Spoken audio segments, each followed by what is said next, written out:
Welcome to Talking Black and Blue, where rivalries run deep and every Sunday is a battle.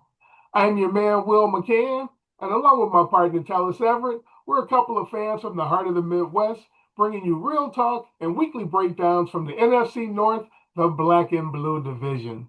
So whether you wear green and gold, Honolulu blue, purple and gold, or you rep the monsters of the Midway, you are in the right place.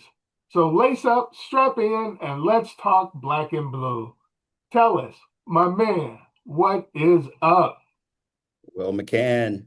Hey, I want to thank everybody for tuning in, hanging out with us. We really appreciate you as we grow Absolutely. this, as we grow the podcast. We love talking about the NFC North, the Black and Blue division.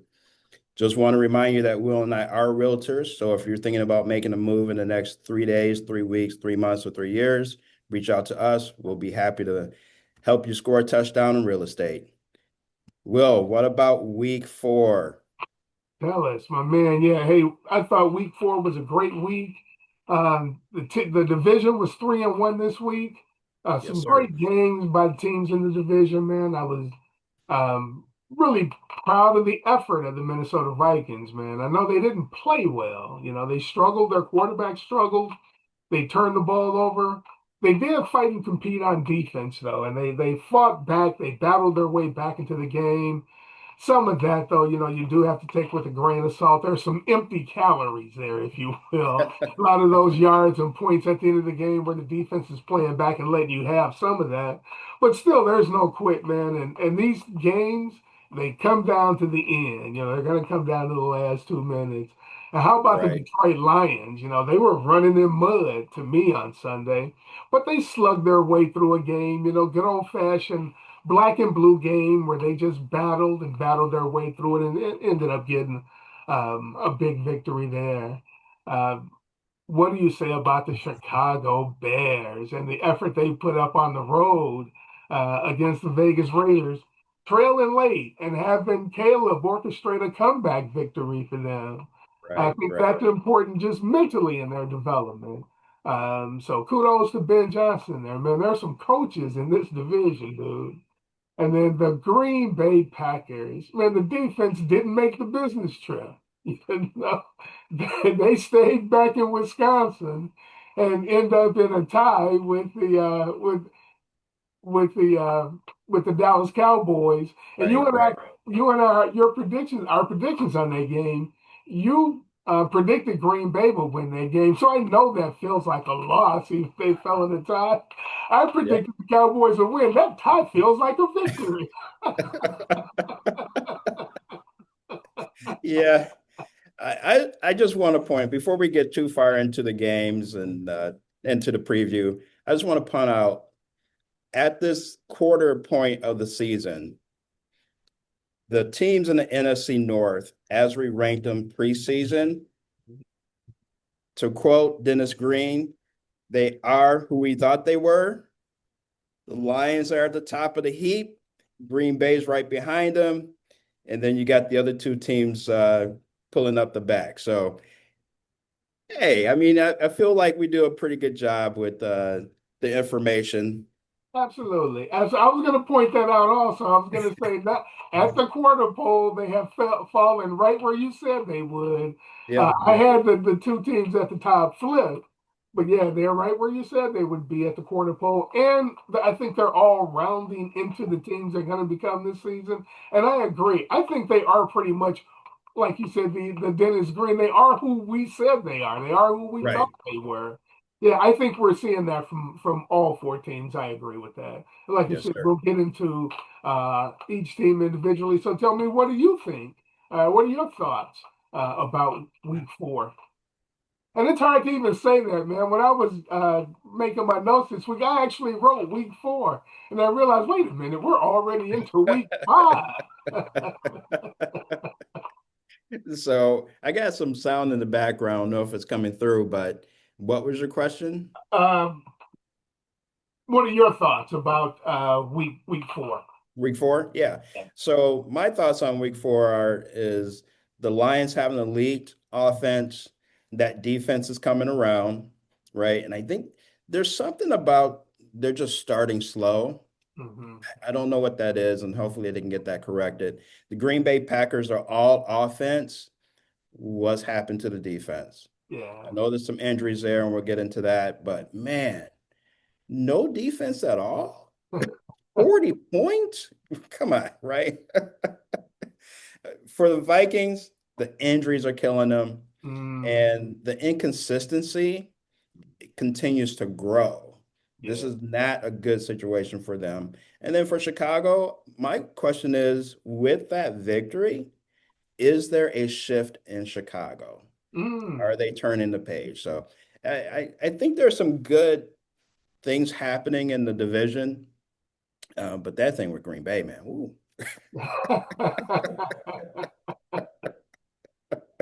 Anything from any particular game stand out to you last week? Any performance by anybody? Any surprises from you from last week's games? You know what's surprising to me is when you look at the Detroit Lions, they ran a balanced offense, right? I mean, if you look at the rushing plays were 32 rushing plays, there was 33 passing plays. I mean, the yards were similar.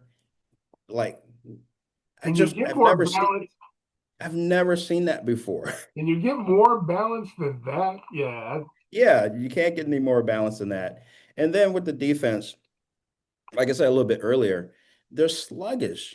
And at the beginning of the game, and I don't know what they need to do to fix that, but they got to turn that around. And I don't know if they need to play like a mini quarter before they go out and play the game, but man, they got to get that going. But the defense did turn it around. Mhm. They had three takeaways, right? They had the fumble by Akis, Hutchinson, Mhm.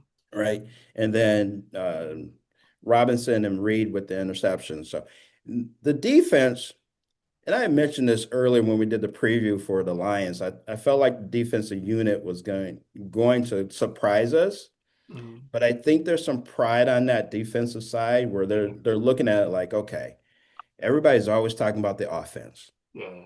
We got to bring it, Yeah. right? But they just got to figure out what they're doing with that beginning of the game. They've allowed like every single team to score a touchdown at the beginning of the on the first drive. Mhm. They got to turn that around. Yeah. Yeah, I hear you. I hear you. Okay. Well, as we start to look at turn the page on week 4 and move into week 5, man, the season is just moving along. Start to talk about each team individually and where we Yeah. think they are at this point, and any concerns going into as we move into week 5 and going forward for the team. Let's start at the top of the division and continue with the Detroit Lions, as you were saying. So my major concern is that how the defense starts. And we Mm-hmm. kind of went into that a little bit, and I just need to Mm-hmm. see that happen and see them make an effort to figure that out, right? Because when you get into the further into the season and into the playoffs, you can't just allow people to just come down and score on the first drive. Right. Touchdowns. You Yeah. can't allow that to happen. Yeah. So that's my major concern. My minor concern is JMO. Mm. I need someone to get with JMO on the jug machine. He needs to catch 250 balls a day. There's no reason to have the drops he had. Yeah. Those balls hit him right in his hands. And I'm looking at the game and I want to text Will and be like, man, because I know Will's like, he don't catch with his hands. Can we get this man on the jugs machine with Amon Ross St. Brown? Can we do this? Because St. Brown, he's doing 201. He's done that since he was 11. Yes, yes, yes. And I will say this. He was St. Brown has been here since JMO has been on the team. So it ain't like Amon Ra's been hiding from him, right? So he has seen what that man does and how that man prepares, and he's decided to do things his way for whatever reason, right? And Uh, I think part of not the problem, but I think part of the situation is that Ama is not a vocal leader. He's one of those, I'll show you how to do this. Yes, And yes. then if you decide to show up, Mhm. I will help you. But I'm not going to chase you down You, these are to grown say, men, hey, come right? over here and get on this juggling machine with you know I'm over here. You see me? You see me. Yeah. And I'm not saying that's an issue, but I think for the team to grow Mhm. and for Ama to grow a little bit is to develop some leadership, right? Hold other people accountable. Even if you feel uncomfortable with that Mhm. role, you got to step outside your comfort zone because you need this guy to catch these balls. True, true. Yeah. But you know, like I said, they live with these guys. He knows who JMO is, man. The Yeah. guy, he kind of, marches to the tune of his own drummer. He is George Pickens. I was thinking of J-Mo as I was watching the Green Bay game. He and George Pickens are the same player. They can make the spectacular, but they just fumble the ordinary. Right. He's got to get extraordinary at the ordinary. Right. But he will make a spectacular play for you. And I think because a lot of times elite athletes like them have been so successful doing it their way, they have some of that I'm going to prove you wrong in them also, instead of acquiescing to maybe what I'm doing isn't working for me. Maybe I can add to what I'm doing. It's sort of, I'm going to prove you wrong by doing it my way. Right. But Yeah. yeah, I don't worry about J-Mo. J-Mo is who he is. He reminds me of, if you remember, we can go old school for Detroiters. He reminds me of Lou Whitaker. Yeah.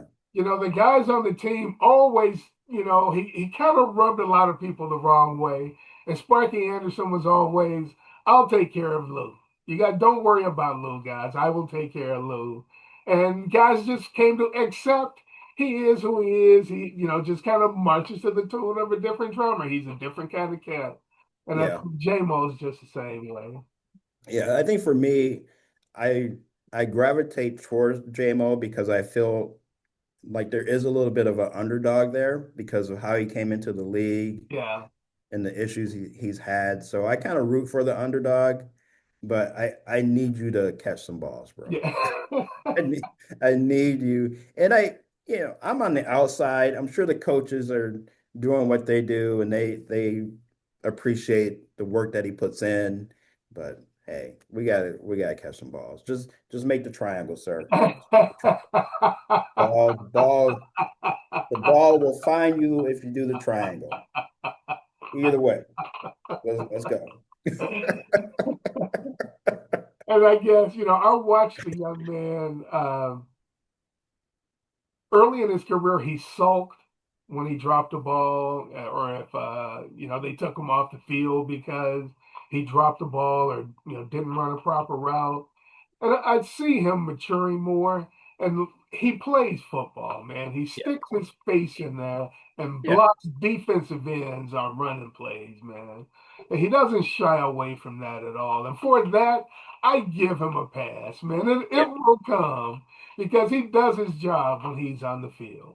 Yeah, a lot of times the yards I have to catch for Ama or some of the other is because JMO is out there blocking. He is out there blocking. Yes. He's Yes. not just in the way, he's actually blocking. He He's is putting his body physical. out Yeah, there like I blocking. He's said, being physical.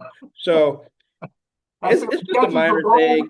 He catches the ball with his chest, but he blocks with his chest too. Right, He's exactly. afraid of the contact. But it's just a little minor thing that I'm nitpicking. My overall concern is with the defense, and they've had some issues with injuries Mhm. last week. Hopefully, that's not going to be a big issue for them as they play the Bengals. So going forward, I think they should be okay, and hopefully, they can get some of these people back. But yeah, I feel like the Lions are just a juggernaut on offense, and that defense is coming around. Yeah, I agree. I think the defense is coming around. I think they'll be fine defensively. As long as they don't suffer any major injuries. Jack Campbell's playing really well right now. Aiden Hutchinson is him. So I think they'll be all right on defense. Yep, yep. Talk about the second place team, the Green Bay Packers. How you feeling Ooh. about them at this point? Wow. They have some they have some issues. I I I'm so Struggling for words. You can't even come up with I words. I am struggling for words with the Green Bay Packers. The defense, that defensive line, I mean, they have some injuries there. It's the defensive line is worn down. The only healthy person on the line is Parsons, and he's got a back issue. So that creates that lack of pressure that they weren't able to get to Dak Prescott, and Prescott was just all over the field, like 430 yards. I mean, passing from Dak Prescott. And then Don't and let you and then finish that that. yeah, and then that defense just because you don't have the pressure from the line Mhm. running or passing, Mhm. you're not creating any turnovers, Yeah. right? And you're just it's deflating. Mhm. If I'm on the field, I'm deflated. Like we we gave up 40 points. Yeah. Like and we know that it should be a situation where Green Bay's offense scores 24 to 28. We Right. should win every game, Yeah. right? But doesn't look good for Green Bay. Yeah, I think it was just a bad game by their defense. And again, I think it was that professional pride game for the Cowboys because it was Prescott, man. He just was not going to let his team lose that game. Green Bay actually, like you said, they played well enough. They ran 76 plays. And they were being effective. They were moving the football. They just couldn't get anything done defensively. I think it was a combination, like you said, some of the injuries along the defensive line, not being able to affect the quarterback at all. And the Cowboys having a good offensive line also. I think Hmm. their offensive line battle. They knew if they were going to get anything done, they had to play better. I thought they did. They still, man, that first touchdown by Green Bay. How do you have two receivers behind the defense open? It's like you catch it, no, you catch it, no, you catch it. Right. Right. Exactly. Just lost on defense, but it looked like they got it together, got their communication on the back end together a little bit, and stop allowing those big plays. But I think the Packers will be okay. Like you said, injuries across the front on both the offense and defensive line. They're on a bye this week. This is a really early time in the season to have a bye. I usually don't like early buys because it makes for a long second half of the season before you hit the Right. playoffs. But Right. this team needs the bye. I think the bye will be good for them. They need the bye. Yeah. They they absolutely need it because whatever juice they had from that first game, they do not look like the same team the last couple weeks. Yeah, Not and at I all. think part of it is 2 weeks in a row on the road. Like I said, that Yeah. second game back to back on the road is hard to win. And for them, it was a Sunday night game also. Yeah. It wasn't that traditional, 1 o'clock Sunday start. So I think the Packers will be fine going forward. That tie, is a half game for them in the standings. Right. It's not a win, not a loss, that half game could be important for them come playoff time at the end. But what's really concerning is that we went into the preseason saying that as long as that defense is like a Pro Bowl defense, Mm. they only But needed they just needed a to get little one bit right from the throw, offense and Jaden and Jordan Love not to turn over the ball, right? right? Just doesn't look good. Yeah. That and it and the injuries, I don't know.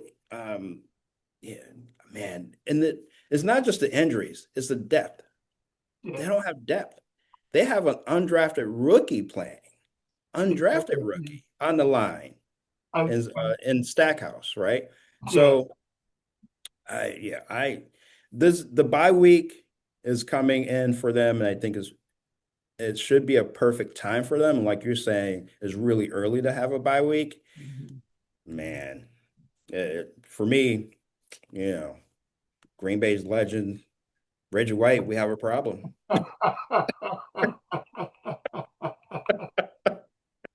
Hey, we had to wake up Reggie on that one. Yeah. Dallas has some concerns. I have some concerns. All right, the next team, the Minnesota Vikings. How are you feeling about the Minnesota Vikings at this point of the season as we move into week 5? Um, that game, it was an interesting game. I feel like we're getting to a point where that offensive line for them, like you have Darisaw back, right? But the everything to the right of him Everybody. is wet tissue paper. It's like as soon as he came back, everybody else went down. Everybody else went down. So the injuries are just making it really hard for them to figure out what they're doing on the offense.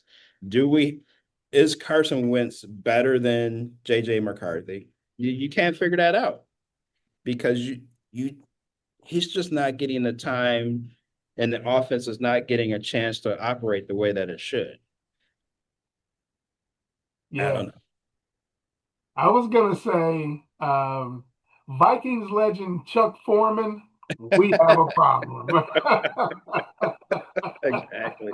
Exactly. Exactly. When especially when the center is one of the injuries that you have, man, you've Yeah. got some issues. In some ways, that it would not be bad because you have the backup quarterback in, and the backup quarterback is used to playing with the second string center. But there's so you don't have any issues with cadence and quarterback center exchange. But if that guy was good enough to be the starting center, he'd already be playing, right? So you Right. you have a talent deficit there now that you put in the backup center. And then their starting right tackle is having issues, and the starting left guard is injured, man. So, they've had four injuries. They've had injuries to four of their five offensive linemen here in the first 4 weeks. They've had no continuity with their line. They just haven't been able to play together to get any rhythm going on the offensive line. So yeah, I'm really concerned about the Vikings and their ability to run their offense because their offensive line is having so many issues. Right. Defensively, though, man, Brian Flores' guys are getting it done. They miss Van Ginkel, um, but and what's the young man's name? Turner, Dallas Turner. He's coming along, I think. But Grenard is playing well. Harrison Smith is a Grizzly vet. It's funny that I call a 36-year-old a Grizzly vet, and he's younger than some of my children. But yeah, I've got some concerns about their ability offensively to get points, man. They will compete. They will be in games because of their defense, but their ability to score points. And then you talked about Wentz. Um, Now, we've seen no difference in play in the quarterback yet, but like you said, that's hard to evaluate because they can get nothing done with their offensive line. Right. And the one silver lining for them is that there is some type of connection between Wentz and Jefferson, Yeah, right? Strong connection. I think Jefferson had over 100 yards, right, in that game. But you really, he doesn't have time. Wentz doesn't have time to get the ball down the field right, to let those plays develop. So right. that's going to be an issue for them. I know And they're the run staying over. game, it's hard to get the run game going when your offensive line is struggling. So you Right. end up in a lot of obvious pass situations. Yep. And then your offensive line is really in trouble. When you're one-dimensional, your offensive line is really in trouble. A struggling offensive line is really in trouble at that point. Right, right. Yeah. So I just don't see it getting better for them because there's some significant injuries there, and I know they're staying overseas, and I yeah, I just feel like this is not going to be pretty for them. Yeah, I agree. I agree.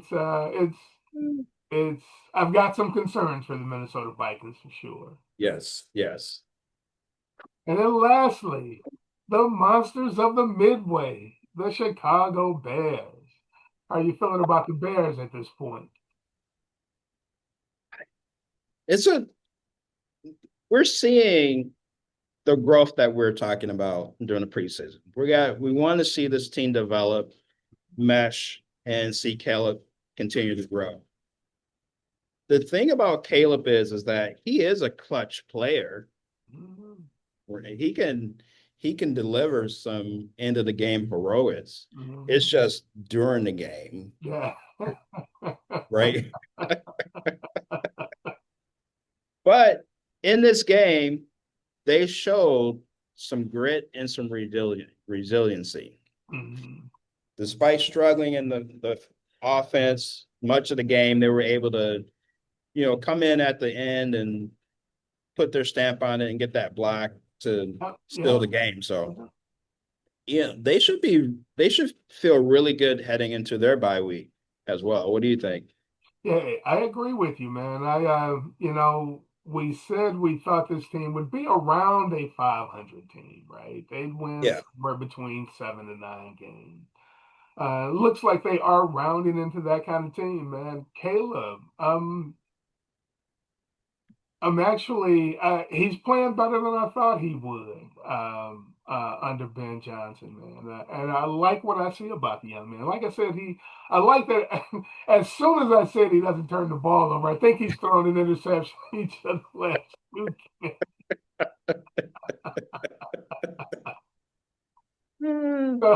But the young man is, he's a gamer. He's durable.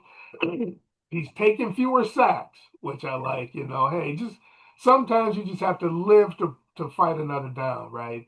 And it's okay to take a 2 yard check down. It's better for you to take a Yep. 2 yard check down than to just throw the ball away. Let's keep the clock moving. Let's keep the game moving. Keep the chains moving, right?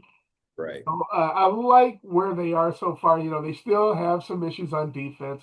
Yes. I think Dennis Allen um, will use this bye week to try to get a little better on the back end with their defense. I think Ramondre Stevenson is actually playing pretty well back there for them. Um, I think it's I don't think it's the back end. I think it's the front end. That and I was rush, going to say that rush defense was horrible, yeah, they're right? they're They gave up 138 yards to rookie running back Ashton Genty on 21 carries. yeah they That's over 6 yards per carry.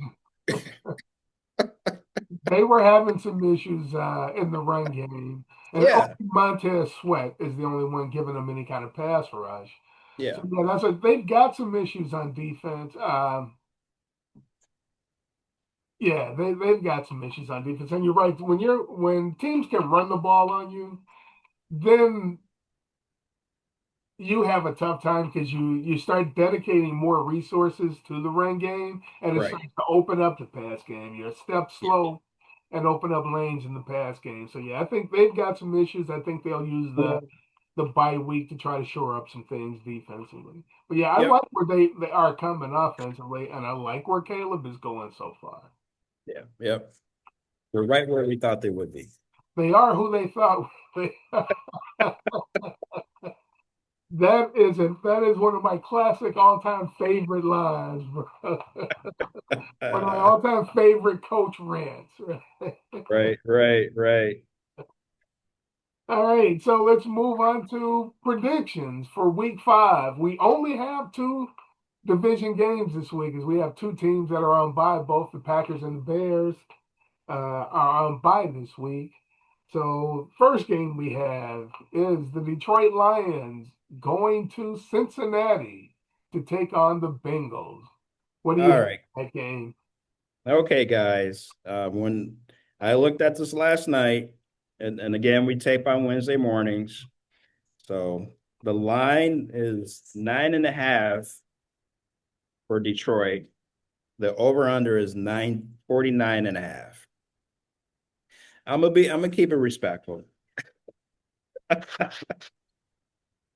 I think because I think the defense is going to focus on shutting down this streak of the opponent scoring a touchdown on their first drive. They're going to focus on this. Mhm. There won't be any touchdowns at all for the Bengals. Okay. I'm going. I'm going They're not going to Lions. score. You said not on the first drive or not in the game at all. Not in the game at all. They're going to shut the touchdown thing. They're going to quiet it. They're like, no. So I got it at 32-9 Lions. 32-9. 32-9. Okay, great. All right, for that one, I've got the Lions winning that game also. It is a road game for the Lions.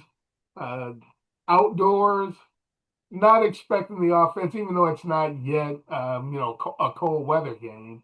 Still expecting the offense to not be performing at its peak.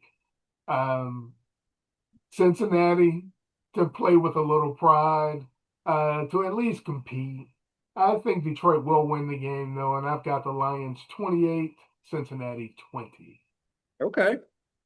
All right. All right, then moving on to Minnesota. They are at Cleveland this week. So we have the NFC North versus the AFC North in both Right. games this week. Yeah.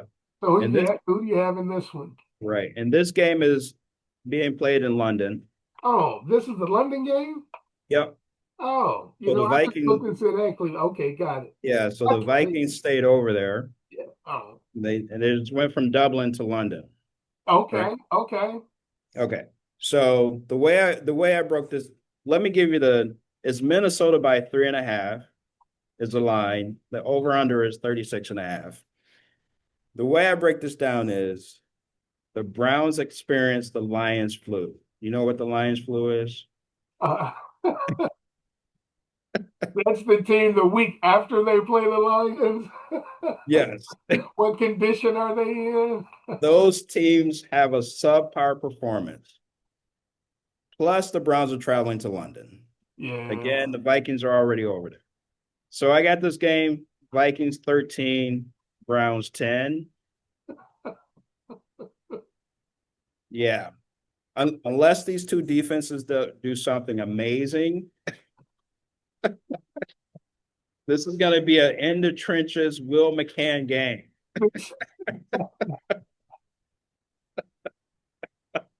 We're gonna have some 3 yards in a cloud of dust in this boy, huh?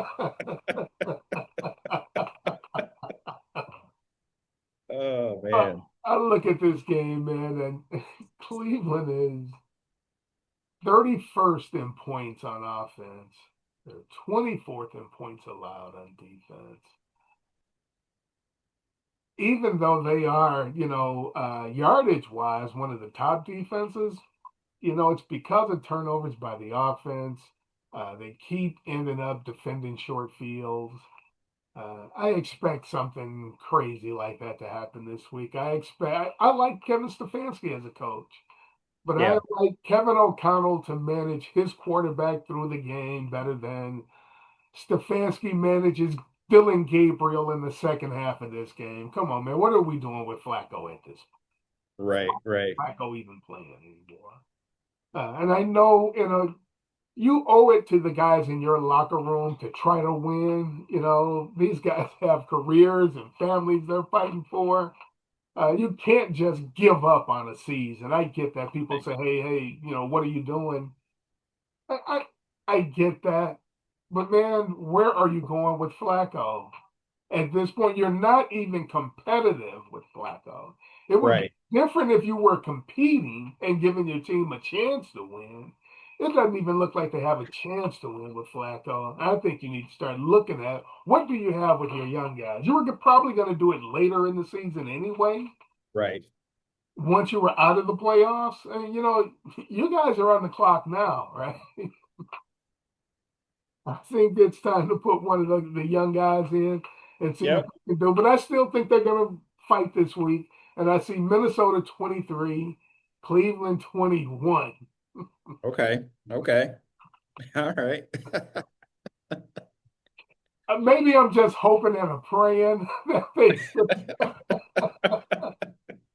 Hoping maybe something there's a comes. turnover and they start a possession Right. at the plus 10-yard line. That they could happen they though. start a possession with goal and goal. Maybe they get a kick return for a touchdown, a turnover for a touchdown. Right. It could happen. It could happen. It certainly can. So as we put a bow tie on this episode, tell us Sure. anything for us as we wrap up. Just want to remind everyone that Will and I, when we're not breaking down the NFC North division, we are helping people buy and sell homes and also invest. So whether it's football or real estate, we've got you covered. Absolutely. Whether you're a first-time home buyer, you're looking to buy and you don't know what the process is, you need some information, hit one of us up. We'll be more than happy to help you. With that, we are out and we will see you next week. Yes, sir.